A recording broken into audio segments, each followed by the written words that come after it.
안녕하세요. 다윗 왕조와 북이스라엘이 분열됩니다. 오늘 본문은 열왕기상 12장 12절에서 20절입니다.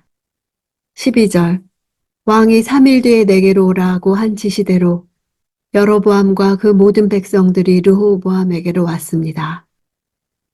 북부지파 사람들이 르호보암에게 왔다는 것은 이들이 아직까지 르호보암에 대해 어느 정도의 기대감을 가지고 있었고 자신들의 요청을 수용할 경우 르호보암을 왕으로 인준하려 했음을 추측하게 합니다.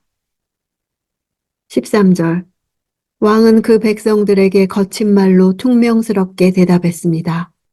노인들에게서 받은 조언을 무시하고 대답하다 하는 단어는 동물들의 울부짖는 소리나 전쟁에서 병사들의 함성 소리를 가리키는 외치는 뜻도 있는 단어입니다. 르호보암이 확신에 차서 강하게 외쳤음을 나타냅니다. 거친이란 단어는 본래 밭을 가는 소를 매우 난폭하게 다루는 것에서 유래한 단어입니다. 르호보암은 북부지파 백성들에게 짐승을 다루듯 말했음을 알 수 있습니다. 14절 젊은이들의 조언을 따라 말했습니다. 내 아버지께서 너희 멍에를 무겁게 하셨다고 했느냐? 나는 더 무겁게 할 것이다. 내 아버지께서 너희를 채찍으로 치셨다면 나는 전갈로 칠 것이다. 르호보암이 선택한 방법은 유화 정책이 아니라 위협을 수단으로 한 공포 정치였습니다. 이 같은 르호보암의 선택은 매우 어리석고 잘못된 것이어서 북부지파 사람들을 반역의 길로 달려가게 하는 촉진제 역할을 했습니다. 15절 왕이 이렇게 백성들의 말을 듣지 않았습니다. 이 일은 하나님께서 하신 것으로 여호와께서 실로 사람 아히야를 통해 느밧의 아들 여로보암에게 하신 말씀을 이루시려는 것이었습니다. 르호보암의 거친 대답은 이스라엘이 남북으로 나누어지는 표면적 원인이 되고 맙니다. 본문에서는 그러한 르호보암의 대답이 있게 된 보다 근본적 원인을 밝히고 있습니다.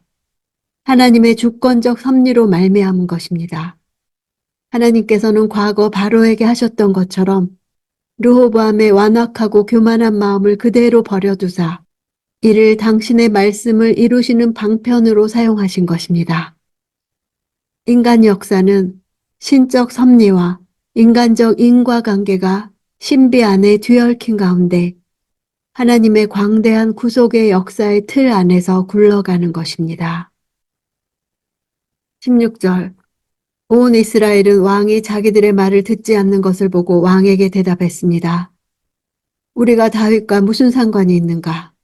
우리가 이새의 아들에게서 무슨 유업을 받겠는가? 이스라엘아, 내 장막으로 돌아가라.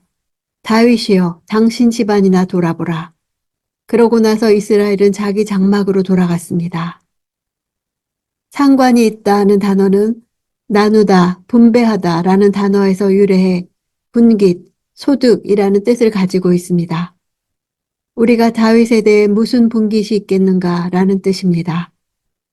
다윗 왕조의 통치가 북부지파에게 아무런 유익이 없음을 나타내는 것입니다. 이새의 아들이란 표현은 다윗과 다윗 왕조를 조롱하는 표현입니다. 다윗의 아버지 이새는 특별할 것 없는 그저 평범한 사람이었습니다. 북부지파 사람들은 다윗이 이러한 평범한 인물의 아들임을 지적하여 다윗이 왕이 될 만한 자격이나 자질이 없다고 주장하는 것입니다. 그들의 말은 지파의 이익을 하나님 말씀보다 우선시하는 집단 이기주의에서 기인된 것으로 하나님의 언약을 부정하는 반역적인 행위입니다. 하나님께서 다윗에게 그를 이스라엘의 왕으로 세우시고 그 위를 영원히 경고케 하실 것이라고 이미 언약하셨음에도 불구하고 그들은 이러한 하나님의 선택을 부정하고 있는 것입니다. 내 장막으로 돌아가라는 것은 북부지파 사람들이 세겜에 모인 것은 르호보암의 왕위 즉위식을 거행하려는 의도였으나 자신들의 요구를 거절하는 르호보암의 잔혹한 대답을 들은 이상 즉위식을 위하여 더 이상 머물 필요가 없다는 뜻입니다. 당신 지파는 다윗 왕조를 뜻합니다. 북부지파는 다윗 왕조를 더 이상 인정하지 않겠으니 다윗 가문은 그의 권한이 미치는 자신의 유다 지파나 통치하라는 조소적인 의미입니다. 17절.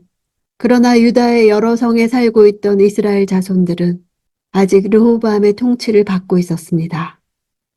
르호보암의 강압 정치 선언으로 인하여 북부 지파 사람들이 강력히 반발하는 가운데도 유다의 성읍에 사는 이스라엘 사람들만은 르호보암의 통치를 받아들였습니다.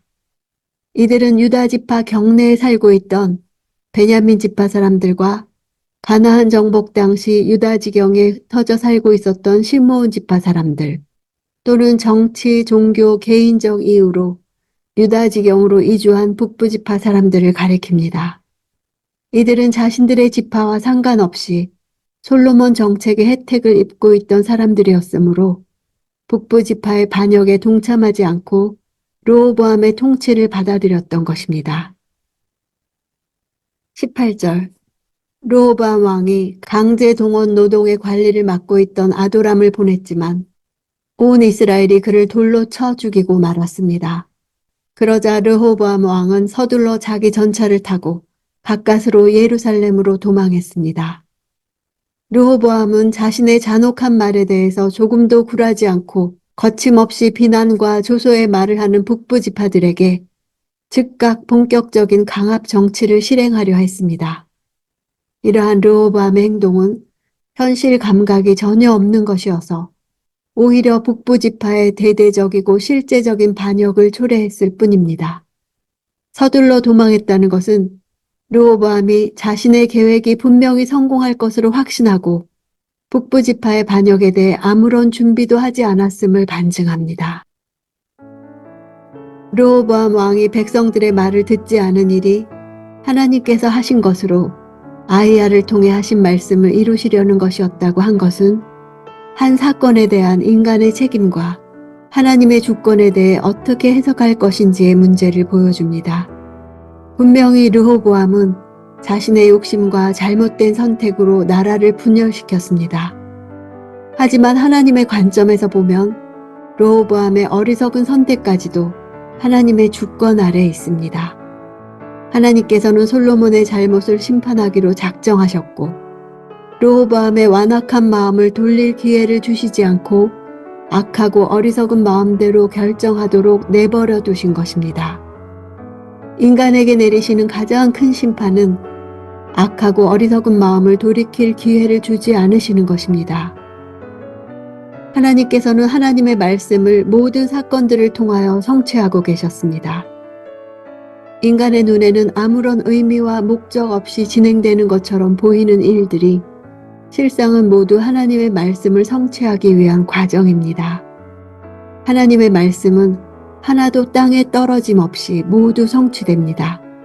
진실로 너희에게 이르노니 천지가 없어지기 전에는 율법의 1.1획이라도 반드시 없어지지 아니하고 다 이루리라. 오늘 내가 하려는 일이 하나님의 뜻에 맞는 일인지 분별하는 일은 솔로몬에게 주신 지혜, 곧 하나님의 말씀을 듣는 마음에서 옵니다. 솔로몬은 아들에게 그 지혜를 유업으로 주지 못했습니다. 내가 시간을 내어 매일 말씀을 묵상하는 일이 그 지혜를 얻는 길입니다.